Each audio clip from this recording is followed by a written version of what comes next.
Welcome to The Stacks, a podcast about books and the people who read them. I'm your host, Tracy Thomas, and today I am joined by author and critic Emily Raboteau, whose new book is Lessons for Survival: Mothering Against the Apocalypse. The book follows her far-reaching efforts to raise her own kids in the face of ongoing cultural crises, from climate change to racism and so much more. She takes us through city parks, Indigenous communities abroad, to seek out nature, harmony, community, and the spirit of resilience. Today, Emily and I talk about how she was thinking about lessons, that spidey sense you get when something just clicks, and also some of Emily's most favorite books, and the one book she is a little embarrassed that she still hasn't read. Remember, our July book club selection is Parable of the Sower by Octavia E. Butler, which we will discuss with Emily Raboteau on Wednesday, July 31st.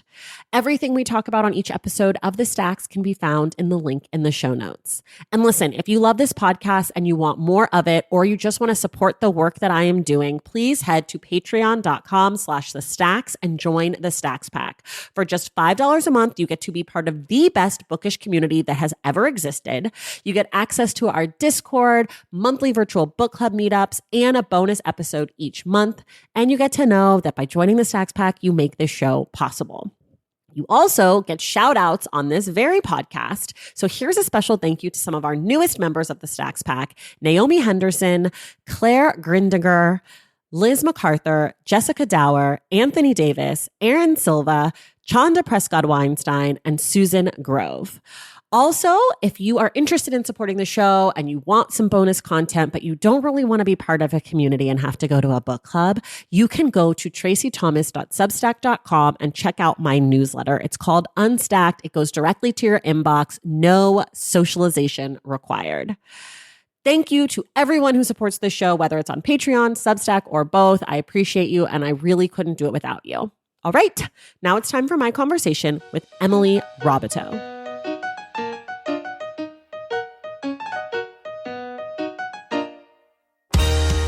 All right, everybody, I'm really excited. Today is July 3rd. It is officially my birthday month, and my present to myself is getting to talk to an author who I have been a fan of for a long time, whose newest book is called Lessons for Survival: Mothering Against the Apocalypse. Emily Raboteau, welcome to The Stacks. Thank you so much, Tracy. I'm excited to be here. It's my birthday month, too. Are you a Cancer? Oh my gosh. Okay. So excited we're starting here. No, I am technically a Leo, but I was born on July 22nd, which is the last day of Cancer. But I was born so late at night on the West Coast that the sun had moved into Leo. This is information I discovered only after moving to LA. My whole life, I thought I was a Cancer, and then I got my chart read like promptly after moving to LA, and I was like, oh, my life has been a lie. When's your birthday?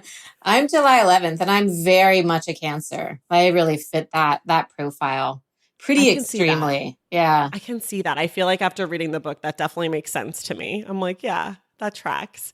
I mean, water is a huge theme in the book, and I feel like that's very Cancer-y to be water obsessed. Yes. Yeah. And I'm also very sensitive, and home matters a lot to me.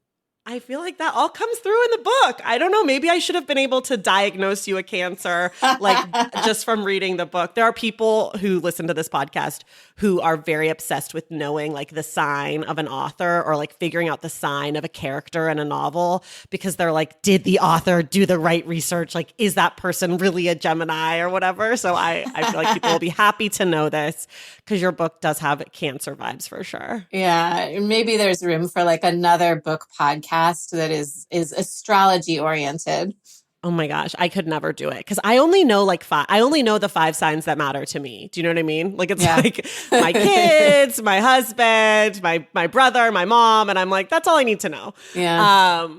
Okay, so aside from being a Cancer, tell us a little bit about yourself. Yeah. I mean, I guess what's important to know for this book is that I live in New York City. I'm raising 2 Black sons. They're pre-teenagers now, but when I was working on this book, they were much smaller than that. Although they did grow up a little bit over the course of the book, and now they're in this phase where they really want to be with their friends more than me. And it's a little bit painful and a little bit beautiful. It's bittersweet.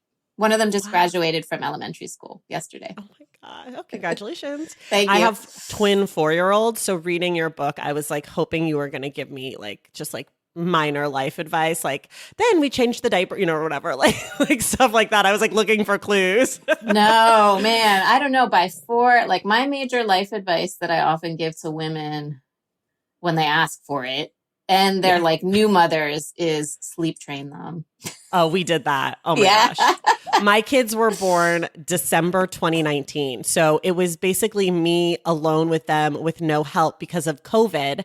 And they were preemies, and my husband is a doctor. So we were very stressed out. And so I was sleep training. It was like, oh, time for a nap. You better lay the fuck down because I'm still doing the show. I was still Yeah. doing this. So it Oh was my like, gosh. You had that's the to one do thing. it. Yeah.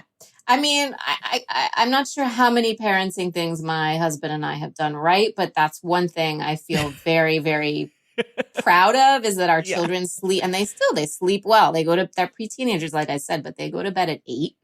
Wow. They get a good night's sleep, and we have time to be with each other at night. And, Yeah. I was gifted 2 books when I was pregnant with my first child by my literary agent. One of them was, I know you're going to ask me about books, but one of them was A Life's Work by Rachel Cusk, Okay. which I love, which is a wonderful book about becoming a mother, but like in an Hmm. honest way, about the complete shift to identity that you're Right. kind of totally unprepared for by Yeah. society. And the other was a book on like sleep training by Yes. Brazelton. Brazelton was the last name. Oh my gosh. Yeah. I love that so much. No, we definitely sleep train. My kids still go to bed 7 to 7 every day. We get a full 12 hours. And on the weekends, they still nap. And my kids are so bad, but that is one thing that they are good at and that I am proud of. Hey, you know what, Tracy? They'd be a lot worse if they were not getting a That's good true. night's sleep. That's so true. Okay. In the introduction of this book, you sort of say that like the unifying feature is like your search for lessons for survival amidst gestures wildly, climate, race, community. Eventually, COVID becomes a factor in your story and in all of our stories. How did you know what lessons you were looking for? Like, did your spine tingle when you were like, I found a lesson? Or like, did it feel like you were able to find what you were looking for? Or did it feel like you sort of were just paying attention, and then when you sat down to write the book, you had to create the lessons, or like create, I guess, lessons? Yeah, like what you'd learned. I think the latter, like, I mean, I just knew I needed a lot of help. Yeah. I knew I needed a lot of help. And like my mother was a help in some ways, but not enough of a help. I mean, what, like that wonderful saying about it takes a village to raise a child. I mean, I became a mother, and the enormity of that responsibility, and the fact that, being a mother, it's not a morally pure position. I felt like, all right, I'm really responsible for having brought life into this fallen world, and I can't really do it alone. And I mean, like, so yeah, one lesson that was important I didn't talk about in the book was, yeah, from Brazelton on sleep training, but it was Yeah. my literary agent knew I would need that as a working mother. Like I have a teaching job, and I'm a writer, and I wanted to continue doing those things while also parenting. That was that was a survival lesson. In retrospect, I realized that was a survival lesson she gave me. But yeah, I just knew I needed help, and I think I was just paying attention, like Mhm.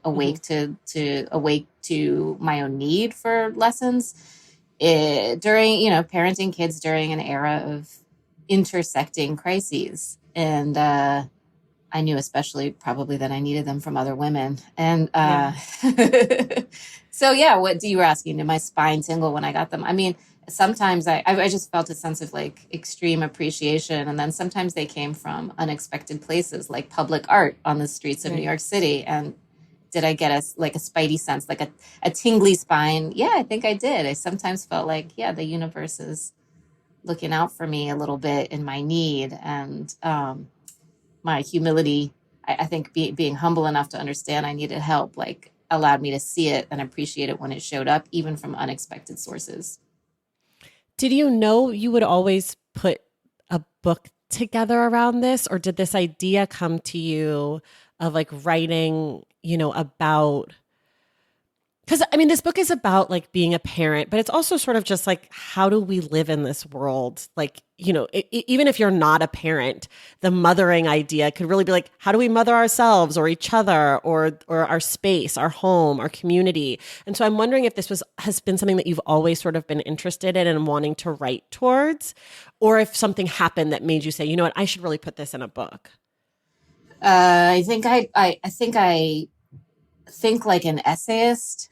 Mm-hmm. And so a lot of the chapters of this book originated as essays that grew out of the need I was describing, or the feelings of insecurity and fear and extreme responsibility. And so, for example, somewhere along the way, I think it must have been 2015, 2016, the writer Jesmyn Ward, two-time National Book Award winner, asked a bunch of Black writers, essayists in particular, to contribute to an anthology she was editing called, is it on your shelf? It's somewhere behind me.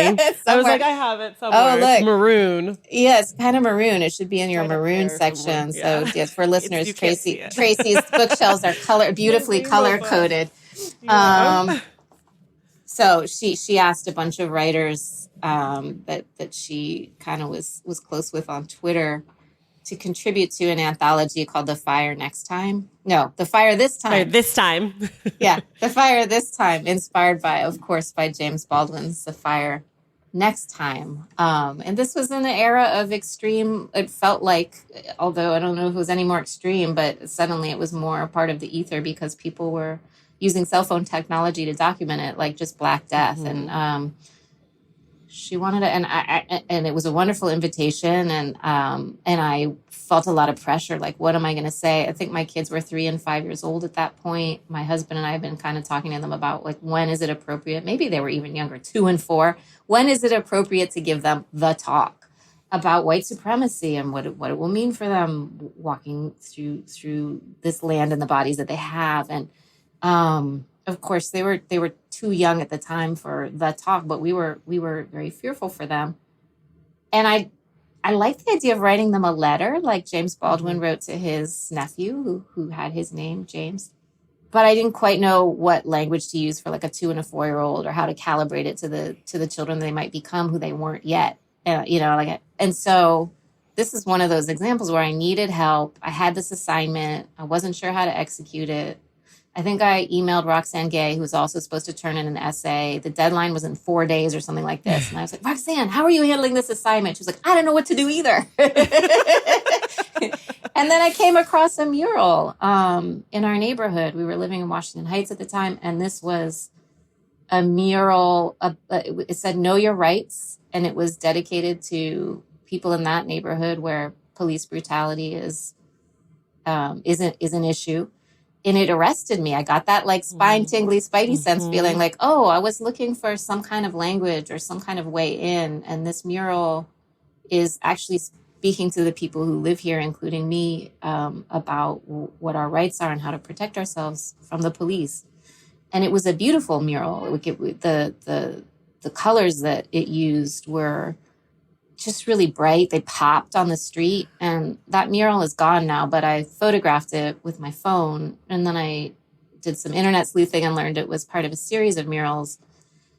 And I understood, like, suddenly the structure of what I needed to do announced itself to me, which was, I thought, I'm going to travel around the boroughs of New York City where these murals exist in neighborhoods that are plagued by police brutality. And I'm going to document them with my phone, and I'm going to write about how they make me feel and the neighborhoods themselves, and dwell on this as a mother. And that became like a pattern. So this book is kind of built in many ways out of my interactions with public art that in some way comments on issues that feel so large that they're hard to enter into. Like, how are you going to enter into the subject of climate change or racism?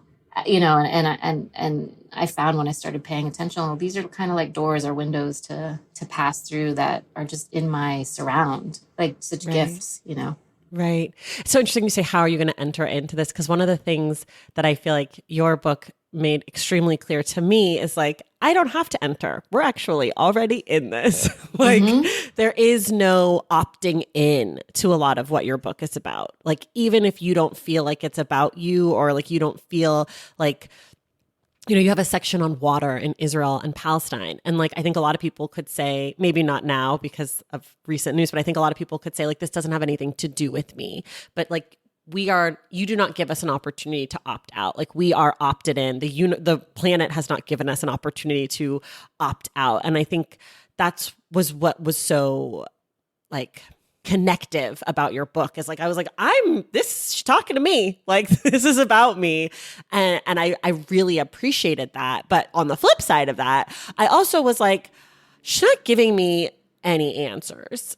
She is not telling me what to do about climate change. Like, you don't tell me when I'm supposed to give my kids the talk. And I'm wondering from your point of view of like, do you feel like you got clear answers in all of this work? Or do you feel like you're sort of where you always were, with just maybe more thoughts to balance as you make your decisions and you live your life? I think you're right that we're at a point where you cannot opt out of the crises. We're living in them and we're experiencing them. But one thing some people are able to do because of privilege, right, is opt out of action and opt out of conversation. And so, like, regarding the climate change piece, I recognize that after learning a lesson, right? Like one lesson I learned was from a climate scientist named Catherine Hayhoe, and I saw a TED Talk that she gave where she said the most important thing we can do to help fight the climate crisis, really, from her perspective, is to talk about it. And that's because there's this thing called climate silence. There remains this rather large and troubling gap between the number of us who are appropriately alarmed about climate change and the number of us who are speaking about it with any degree of regularity, if at all. And that gap has shrunk a little bit in the years since Dr. Hayhoe gave her TED Talk, but not to the degree that you would think or hope, given the like extremity of the climate crisis. So I made like I learned that was a lesson. I was like, all right, thank you. You're a scientist. I'm going to take you up on this. I'm going to talk about this in my social circles, in my community, like whenever I can. And I did that for an entire year. I made it a New Year's resolution and did it every day. And that became an essay that wound up in this book too, where I just recorded people's answers when I asked them the question, how are you experiencing the climate crisis in your body and in your local habitat? It was really cool in a sense to see how many echoes there were between what women, for example, mothers were saying. A mother was saying in Lebanon, and another mother in Sydney, Australia, and another mother in like Marin County in California. Right. We're all expressing almost with the same language, you know, fear about wildfire and smoke inhalation, and their, you know, and feeling like they weren't able to keep their children safe. And to a degree that made the world feel a little bit smaller. But you're right, like that's not an answer. It's more just a paying attention right. to. Yeah, but it's not prescriptive. So, and it does have kind of a prescriptive title. Yes. So anyone who's looking for answers in the way that you get answers from like Dr. Brazelton about when you're supposed to put your 4-month-old like to bed, how many hours they need between feedings. It's not prescriptive like that. I think if there's any takeaway, it's like we need to act in community, and we need to pay attention to local action that is taking place already and try to hook into it, right? Yeah. In the TED Talk, or just like in general when it comes to climate silence, does it work for other topics, or is that only something that works for climate? Like talking about it is like a thing that is helpful to making change? Well, her argument was that the reason it's effective to talk about it, and the reason it's even incumbent upon us to talk about it, is that if we don't talk about it, our policymakers don't understand what matters to us, and we won't move the needle on policy. So it's not just like talking for sort of therapeutic sake, although that's good too. No. It's really so that, you know, we get a critical mass of people saying like these are problems that need to be acted upon. Like we need to move on this. Yeah, I think that must be true. That must be true of other problems. Yeah. Yeah. I guess this is sort of like, what did you learn from writing your book question, but not really that. That's not what I really want to know. What I want to know is what has changed for you since writing this book, especially since a lot of these essays are older. At the end of each essay in the book, you give us a date. So some of them date back to like 2000, I think 16 or 17 is maybe the oldest one. And they go up through 2021 or two. I'm wondering like what, and then obviously you worked on this book since then, like these essays you've worked on, the book just came out this year. So like, what do you feel like has changed within you, or how you approach the world, or how you're thinking about these things now, you know, some almost 10 years later in some cases? I guess the difference between how I approach the world now and the way I approached it then, I think I've come to understand a lot more than when I started writing essays, or really when I started being a parent. I mean, these essays like chronicle pretty much like the first decade of my children's lives. Yeah, I understand more and more. Like, I'm not the only one raising them. Thank God. Like, Right. I can't do it alone. And so I need to put them in the pathway of other people who love them and care about them and are want them as much as I do to survive. Right. Yeah. Yeah. If anything, it's more of an appreciation for community. And, as a writer, like, I'm married to another writer. We're introverts. We're not really the most social people. So like I've had to learn to be more so, like to be, Right. before getting on this call with you today, I went to a Crossing Bridges ceremony for my son who's just graduated 5th grade, even though yesterday was also his 5th grade graduation. And I think my prior self, like my 2013 self, like when he was born, would have been so irritated that there were back-to-back like things at his school that I had to attend.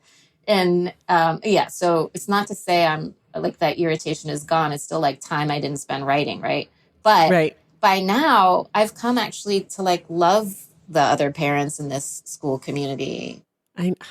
My kids are getting ready to start real school, and I'm like so glad to talk to you today, because I'm like, this is helpful. I'm like looking at a future version of myself who will be so proud and so like happy, because I'm so anxious about the whole thing.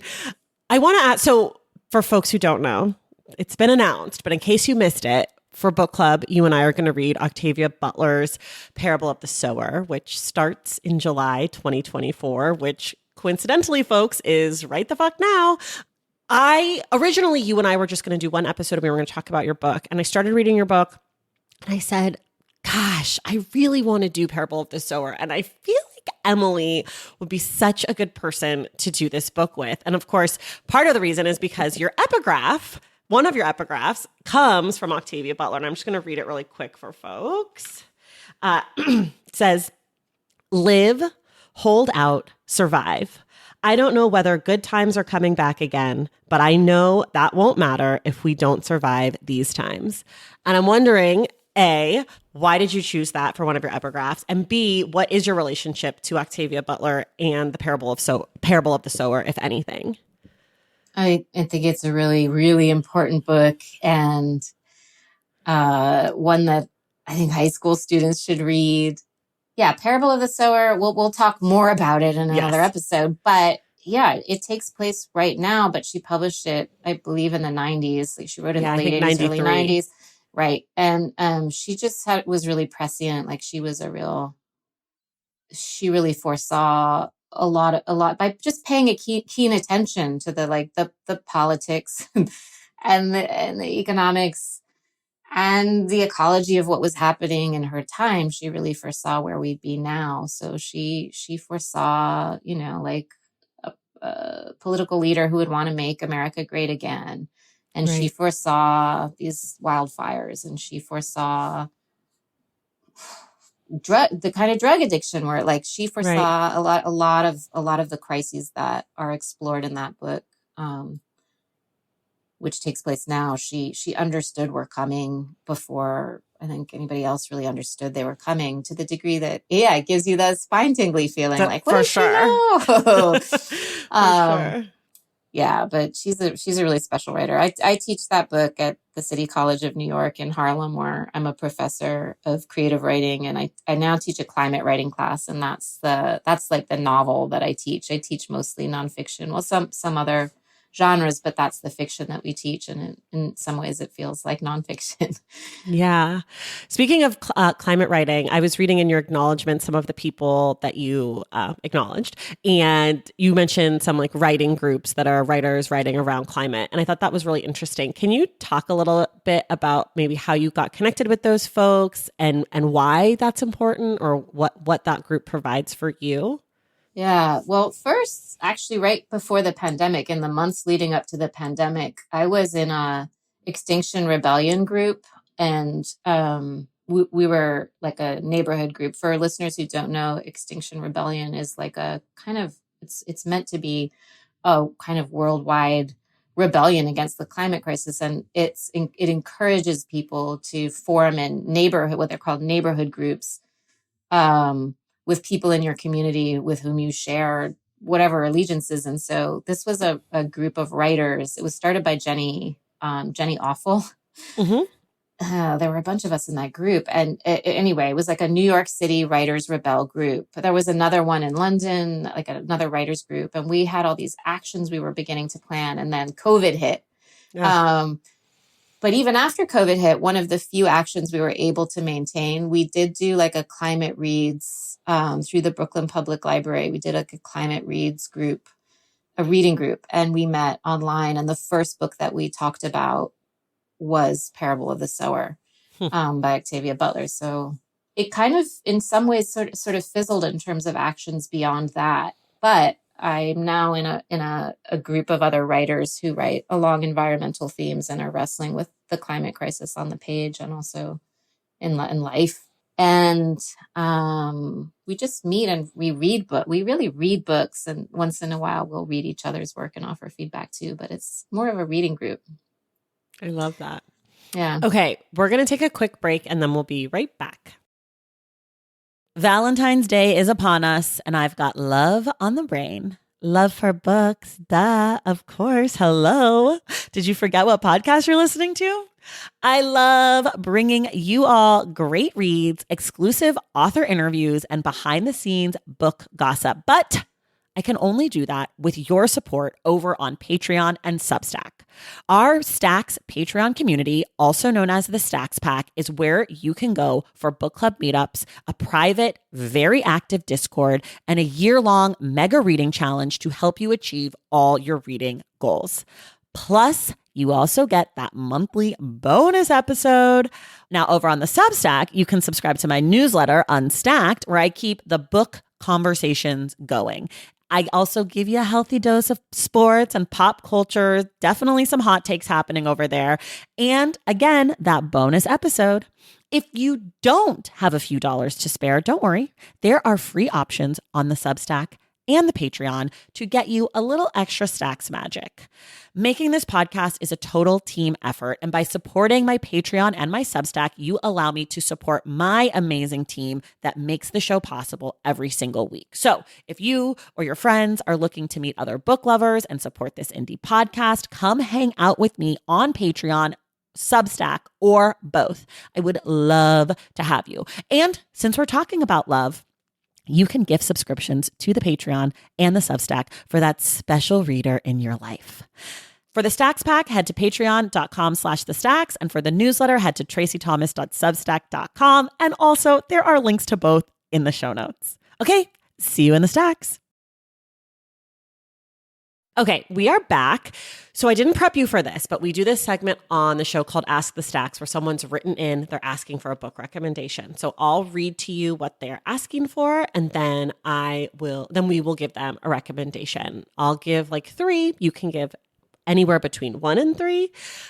This comes from Deanna, and Deanna says, I am moving states at the end of the month for my husband to complete a 1-year medical fellowship.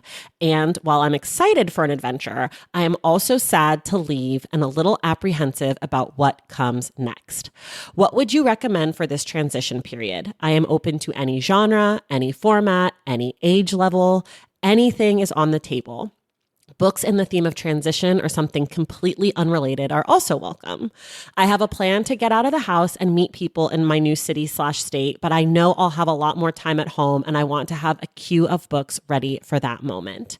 And then some of the books that Deanna loved from last year, that she read last year in no particular order, are Family Lore by Elizabeth Acevedo, Heavy by Kiese Layman, The January Children by Safia El Hilo, The Fragile Threads of Power by V.E. Schwab, and Braiding Sweetgrass by Robin Wall Kimmerer. You guys can't see this, but Emily is giving soft air claps to Braiding Sweetgrass. So do you have anything that is coming to mind for you to recommend, or would you like me to go first? Why don't you go first? I got to give it some thought. It's an important life phase for her. It is. This one was really hard for me because I really want to give you good advice. And so what I was thinking about is like, what might you need in this time of transition? And obviously like books about transition felt really obvious to me as like sort of what we could do. But I also was thinking about that stuff about like being home and having more time to yourself. And so the two things that came to mind as far as that are like either project books, like a book that you've been meaning to read. Like I've been meaning to read Lonesome Dove for my entire life, right? Like, so something like that, that's just like a huge clunker. And Deanna, I know more of your reading taste because I know who you are. And I know that you like propulsive stories. And I'm not sure if you've read this, but I think you're a fan. But this would be my moment to read 11/22/63 by Stephen King. That massive book about the Kennedy assassination, sort of speculative fiction. That is something that I would do. The other way I was thinking about this question is like maybe reading books that are set in or about the place that you're moving to, like site-specific reading. And since you didn't tell us where, I'm just going to generally say books about that place. And then the kind of third thing I was thinking about was this connecting with new people. And I think many of you know one of my all-time favorite books and one of the most important books to how I live my life is The Art of Gathering by Priya Parker, which is all about how we come together, how we gather in spaces, and has so many practical tips about how to create new spaces. And because you're going to be entering new spaces and hopefully making new friends and making new connections, this might be a really nice book to kind of help you think about how you want to cultivate that, since you do get this chance to start over and you can kind of create spaces that feel really, really good for you. Emily, what do you have for her? Well, first, I just want to say I really empathize with this life moment. That's why this feels like a really important. I also want to get it right. I had a year where, because of my husband's a writer and we spent a year in Amsterdam. It was less than a year. It was more like a semester while he was on fellowship. And it was right after we got married, which was its own transition. And I discovered while we were there that I was pregnant with our first child. Oh my goodness. It was like a wonderful time and a hard time because I hadn't made friends yet. I think you're right to be looking for a good book to be your companion. I like Tracy's idea of something immersive, like a project, like the book you never read. But I'm also a little fearful. I don't want you to bite off more than you can chew and then be like, oh, this was my time to do Ulysses and it's too hard. And I'm not, Right. All right. The book I'm going to recommend, this is kind of nepotistic, but it's a really good book, is by my partner, my husband, who's a novelist named Victor Laval. And it's my favorite book of his. And it's also about like a transition moment. And I helped him with this book because it has a female protagonist and he needed a lot of help. It's a historical novel. It's called Lone Women. It takes place in Montana in the 1910s. And it's about a woman who moves from California with something very mysterious in a chest. To prove up, which is the term for like women, women were allowed to move onto the land in the West, women of all races. This is a Black woman. And so long as they could live for, I think, 3 years on a parcel of land, like it would become theirs. And it's really hard going, like really hard territory. But he created this kind of amazing community of women proving up. And it is literary horror. That's a caveat. If you're not into, well, maybe Stephen King. You recommend Stephen King. I think Deanna likes Stephen King. That's like what I think that I remember. I hope I'm not getting that wrong. So Stephen King himself liked this book that I'm recommending to you. There we go. And I have it. It's also right behind me in the black section. It's really got a very propulsive plot. And if you like listening to books, which I do, it has an amazing voice actor. It's not Victor. It's like a voice actor who's a woman, and she does an incredible job. So, but even if you read it like hard copy, I think you'd like it for this transition moment. That's so good. I love this. There's something else we have to talk about after we do this about what you just said, but we'll get there. Deanna, I hope that you love our recommendations. I hope that you find something that feels really good and comfortable for you. My other piece of advice would be just if you're not liking what you're reading, just move on to the next book. It's too much going on in your life to be stressed out about reading right now. And for folks at home who want a book recommendation read on the air, you can email askthestacks@thestackspodcast.com. I'm always in need of these, so please send them in. Don't be shy. Okay, Emily, we get to talk about your taste in books, but first, you mentioned that your husband is famed author Victor LaValle. And in your book, you talk about some of your very cool author friends that I was salivating over because I love finding out who's friends with who and who knows who. And I did not know that was your husband. And I was so excited. And I don't know if other people feel that way. Like when I remember when I discovered Danzy Senna and Percival Everett were married. And I was like, this is the greatest news of my life. And this is exactly how I felt when I found out about you and Victor. It's not a question. I'm just letting you know. It was such a joy. I texted a friend. I was like, did you know about this? They were like, no, I found out because I read the book. I was like, oh my God. Okay, here we are. We'll start here. 2 books you love and 1 book you hate. It's so hard for me. It's probably easier for me to name books that I love. Why is it hard for you to name what you hate? What is the thing that is holding you back? I think I'm just very nice. and also I know how hard it is to write a book. And there's another thing. You just had the advice, which is that if you're reading a book you hate, you should let it go and stop reading it. Or even if it's just a book you moderately dislike, or that you don't, it isn't arresting you. And that's my advice to myself. My first job out of college was teaching through an organization called Literacy Partners. It was for people above 17 who read below a 5th grade reading level. It was like night school for basically to teach literacy. And that was our advice to that, like people who are struggling with learning to read. If you don't like it, put it down, find something, right? So it's hard for me to name a book I hate because I've never read very far into a book I even moderately disliked. But you've never even started a book and been like, this is so bad. I hate this so much. I have to see what happens. Because if a book is moderate for me, if I'm like, I'm not really into this, I will put it down. But if a book is making me feel like I want to murder this person, I have to finish because I have to be able to talk about every single thing I fucking hated about the character or the writing style or the art. I cannot let it go because to me, the feeling of hating a book is actually really similar to the feeling of loving a book, where it's I just want to talk about it and I just want to dissect it and be like, why did they do that? What are they doing? Yeah. All right. So it's actually one of the books I recently read that I kind of hated. Okay. It's a book we were reading in that reading group I was just talking about earlier, my climate reading group. And it's a book called Ice by Anna Kavan. Okay. Have you heard of it? No. It's kind of described as a climate book, even though it wasn't written about the climate crisis. But the reason I disliked this book, and a couple of the other women in the group had a really hard time with this book too. Especially those of us who've been in domestic violence situations, but it's about this sort of cataclysmic apocalyptic world moment where there's just sheets of ice are overtaking the planet. And the protagonist, even though the writer is female, the protagonist is male, and he's obsessed with this girl who doesn't have a name. She's just described as the girl, and she's almost like an albino. She's her hair is white.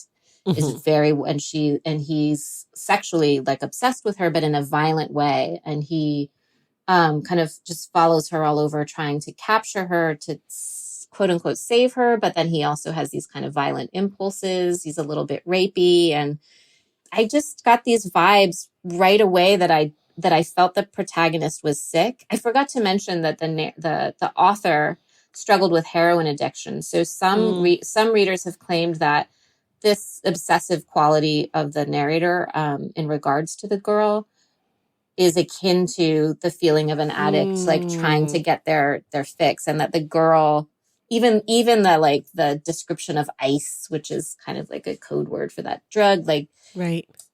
So it's complex, but it just gave me these creepy vibes that were sort of triggering. And yet I did get all the way through the book because we were reading it for book group, and I didn't want to show up not having read it. But yeah, Lacey Johnson, who's another writer in that group, also, and has also written about, like a bad relationship, like, was triggered too. And I think she didn't get all the way through, which I understood. But yeah, so that's a book I kind of hated.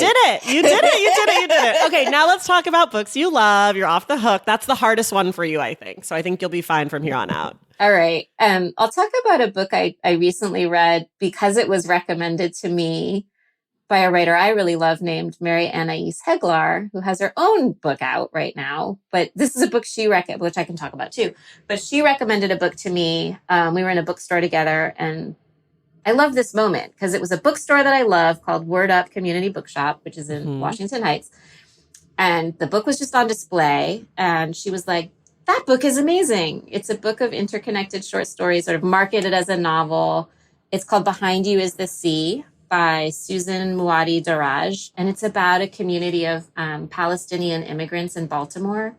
Oh, yes. And what I love about this book is that she's so good at writing about class. Like, these immigrants belong, like, some of them are striving, but some of them have already kind of made it, and some of them have not made it at all yet. And but they all kind of know each other, and they're in each other's lives. Like, some of them clean the house of the other one, and some of them are, like, I don't know, having affairs with each other. And it's sort of, she's really good at writing about class aspiration, and it's very sad, and it's very funny, and she's just really good with describing people and foibles and settings. And I love that Mary recommended it to me. I knew nothing about the book or the writer, but I also felt in our political moment that I wanted to support, like, just reading about Palestinians. And it was a great book. It was a really good book. Okay, and what's the second book you love? Oh, my son just asked me, my younger son, did you ever read a book that, like, you cried when somebody in it died that you cared about? And I said, yes. I guess this had just happened to him. And I said, yes. That book was Don Quixote, which I read in college.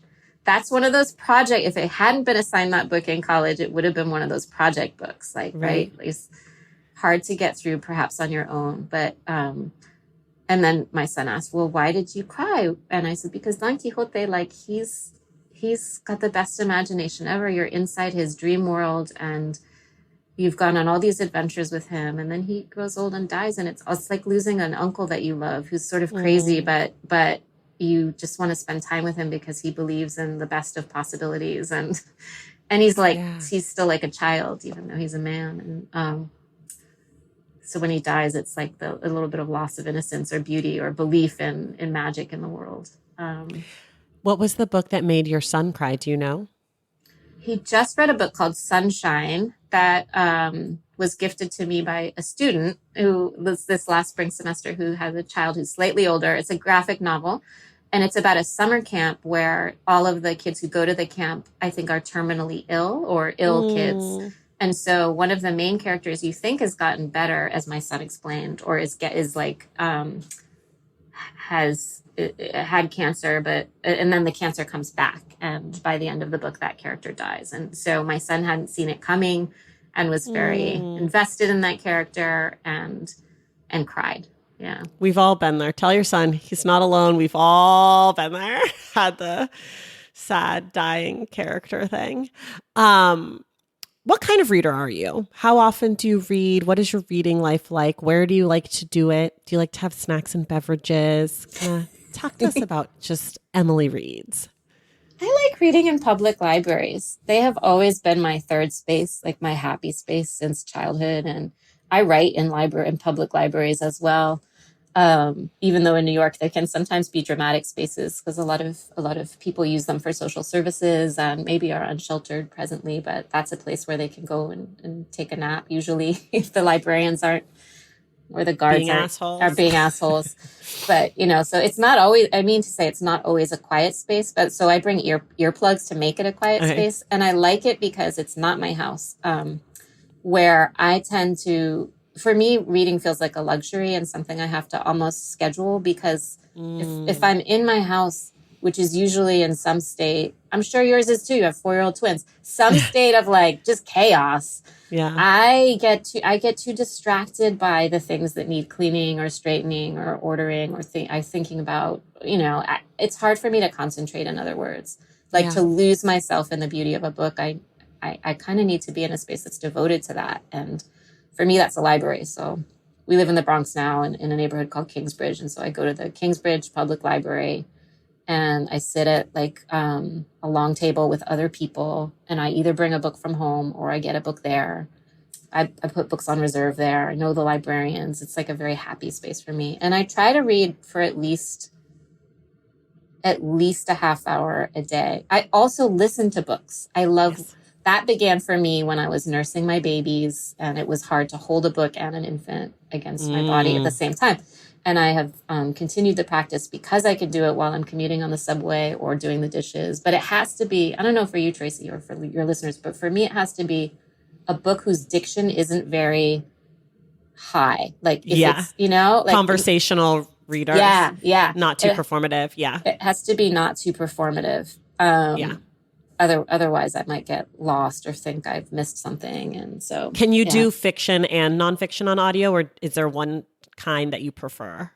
I can do both. I just listened to a really good book, also recommended to me by a soccer mom, a mom on the soccer. That feels almost like a derogative term. I don't mean it. Another mom on the side of the soccer field, who's also a writer, and she was like, she listens to books, and she had just listened to a book called I Am.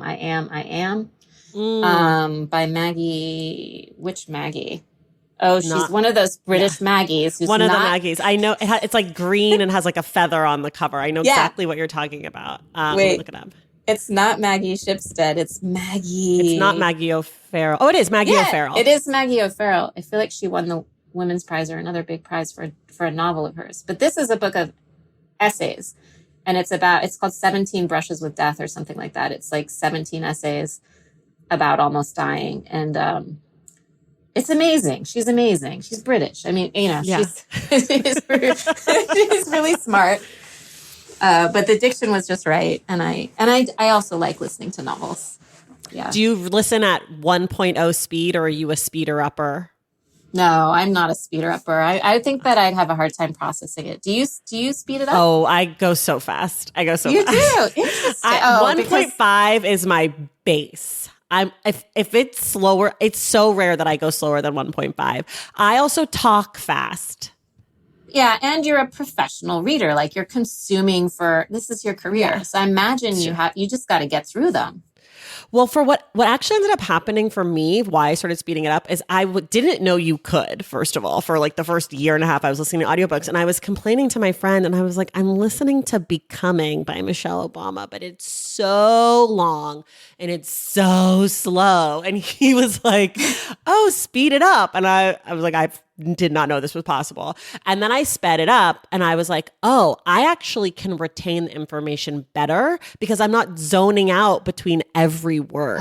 So for me, it feels more conversational when it's a little faster, because people, like, some audiobooks, they talk so slow. I mean, Michelle Obama I ended up listening to at 2.0, which I rarely do, but she was going so slow. I was like, Michelle, my God, come on, lady. We need you to speed up. And Barack is slow too. They're slow talkers. I don't know what it's about, speeches or something, but both of them are 2.0 people for me. And yes, some of it is to get through it faster. I think I read your book and listened to parts of your book because you read it, which is what I prefer when the author reads, because I like to do nonfiction mostly on audio. I cannot follow novels on audio. But I think I listened to you at 1.5 because you were not particularly slow. You were sort of like the correct slow speed that they tell you to do. But some people are extra slow. And like, if someone has an accent, I might have to go slightly slower.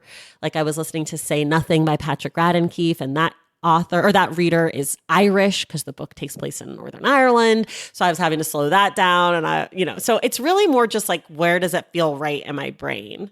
Yeah. Do you know what my favorite audiobook of recent years has been? Maybe Which of one? all time. My older son is listening to it now. It's True Grit by Charles Oh, Portis, but read by the novelist Donna Tartt. And yeah, this whoa. was like randomly recommended. It was somebody on one of my socials was like, I have a long road trip coming up. I need a really good recommendation for an audiobook. And somebody was like, Donna Tartt does a kick-ass job of reading this Wow. Western by Charles Portis.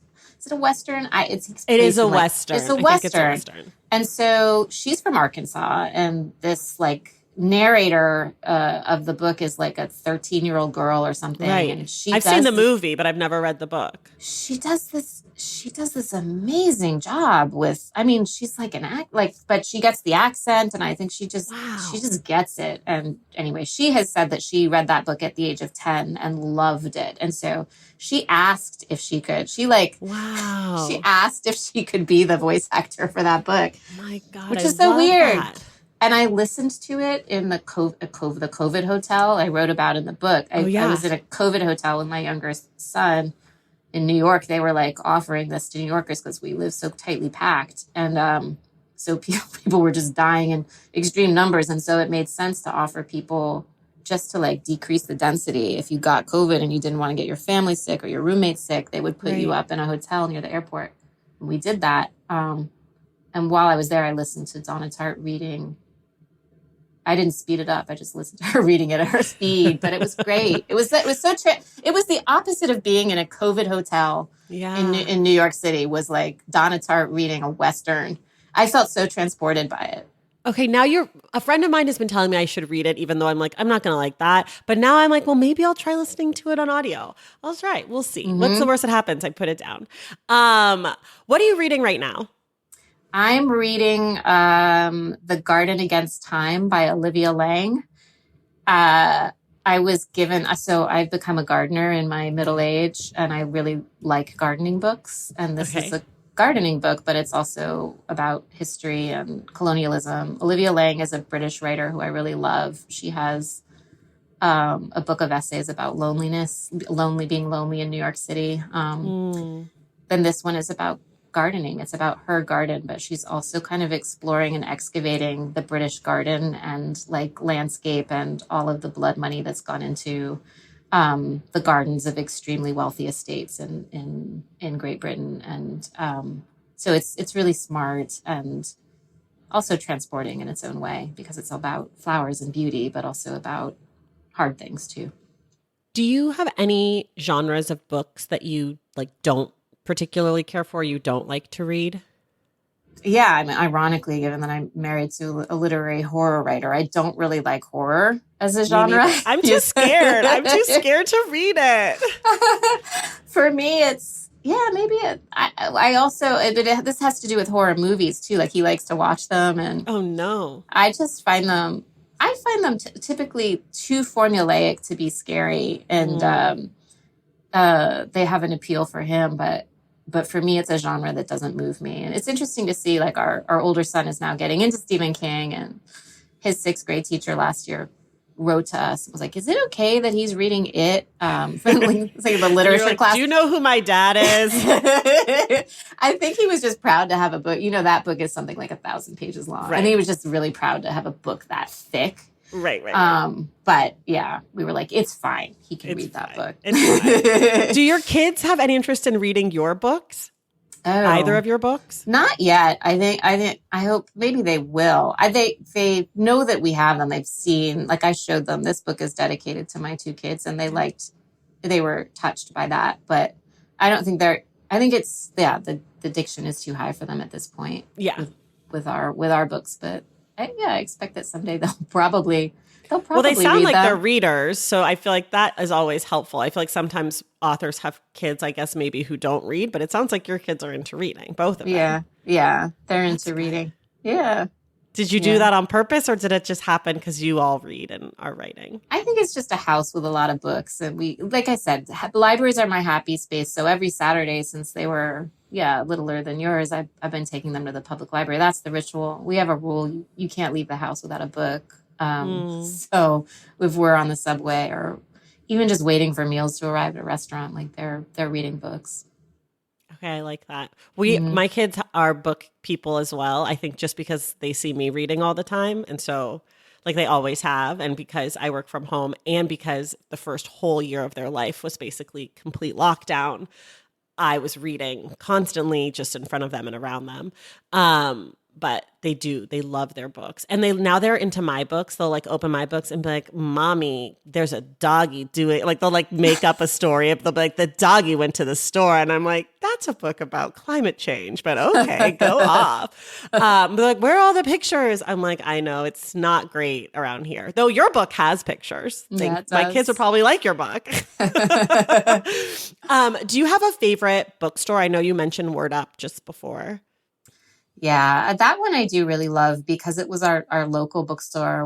Our pandemic move was from Washington Heights, which is the very tippy top, like northern part of Manhattan, to the Bronx to have more space. And this borough has like a dearth of bookstores. There's only one, right? I think there's one. Yeah, and and the Bronx is also notoriously difficult to navigate. Like as the I lived in the Bronx for a year or for a few months. Yeah. So like we're not even close to that one. You can't really even get there. The Bronx is a pain. I lived off one of like you had to do the train and the bus thing where we were. Yeah. And that's why I really do love that bookstore in Washington Heights because it's there are a lot of bookstores in Brooklyn, like doing my book tour for this book. The events were all in Brooklyn, which is an hour and a half or 2 hours away, even depending on, which is sad, and so therefore I was just really proud to have that bookstore in the neighborhood. It's also a community space and it's a bilingual bookstore. And so it's just very thoughtful about, who it's for and lots of used books. You can get books for free. And it's a gathering space for people to have community meetings too. What's the last book that made you laugh? I just taught a memoir workshop at City College, and we read, the students are writing memoirs, but I was assigning the material. I love Vivian Gornick. She's a New York writer, is really acerbic. She went to City College long ago. She must be in her 80s now.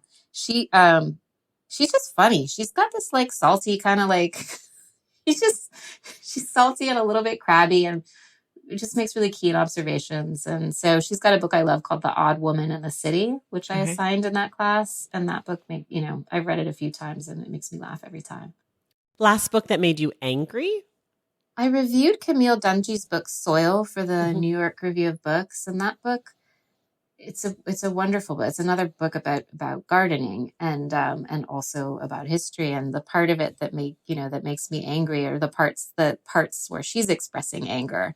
So, for example, that book Soil. The subtitle is a Black Mother's Garden, and she describes herself as an environmental writer. And there's like a scene where there's a white woman in the audience of a reading she's doing or a talk she's giving who questions her authority in calling herself an environmental writer, because so much of what she writes about in her environmental writing is like the racial landscape of the United States.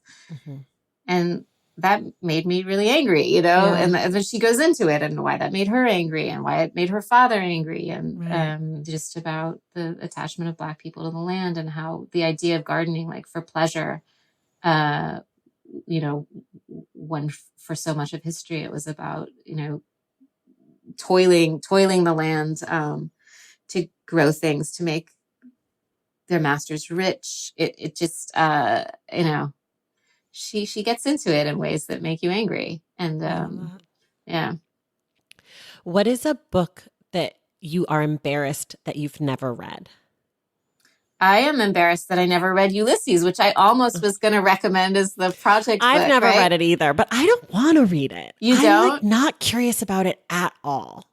I had a student this last semester who read it, like who said that it mattered to him when he read it as a student abroad in Ireland, like with an Irish professor, like where you're like I feel like if I had the right person teaching it, but I'm no longer a student. And I guess why I'm embarrassed never to have read it. I'm not extremely embarrassed. I might die without having read it. It wouldn't be the end of the world.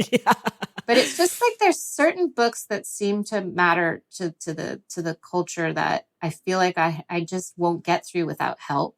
And I was lucky enough in college like to take that class on Don Quixote, and I took another one on Faulkner. There, some of those Faulkner books would have been really challenging for me without like a scholar walking me through it. And I feel a little bit sad that there's some books I didn't get through in that way when I had the opportunity.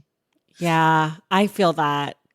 Because I mean, that's part of this show is like reading books that are really hard with people. Like I'm excited to do Parable of the Sower with you because I have read it, but I feel like I sort of felt lukewarm about it. And I'm like excited to reread it and get to talk to someone who knows it really well and kind of like do a mini course on it because I know that I didn't do it right the first time. Okay, last question because we're totally out of time. I'm so sorry we went over. If you could require the current president of the United States to read one book, what would it be? Yeah, I think given the socio-political, like historical moment that we're in, I would have him read a book by Mahmoud Darwish, a Palestinian poet, called Memory of Forgetfulness. That book is translated by Ibrahim Muhawi. It's always important to name the translator.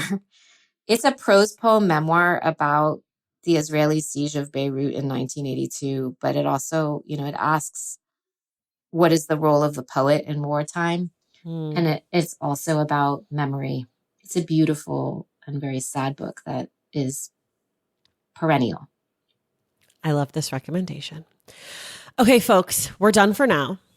Emily will be back on July 31st, the last day of the month, to discuss Octavia Butler's Parable of the Sower. Read the book now. There will be spoilers, so you've been warned. You have like 28 days or something from this moment on to get to it. And also, while you do that, you should also read Lessons for Survival, Emily's book, which is out in the world. As I mentioned, I've read it off the page. I also listened to it on audio. I recommend, if you're going to listen to it on audio, getting a copy, at least from your library, because there are photos in the book that are very helpful. Or is there like an audio book link? There is. And the link is cool because the photos are in color. In color? Okay, I'm going to go look. Okay, because I have the audiobook. I have it all. Okay, I got to go look at the pictures in color. Okay, then don't do what I said. Just get the audiobook or the physical book. Read it however you want to read it. Or the ebook. I don't know. Do you? Emily, thank you so much for being here. Thank you, Tracy. It's been a pleasure.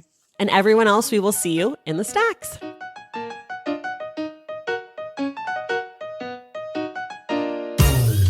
All right, y'all, that does it for us today. Thank you so much for listening, and thank you to Emily for being on the show. I'd also like to thank Sarah Jean Grimm and Caitlin Mulrooney-Liskey for helping to make this conversation possible.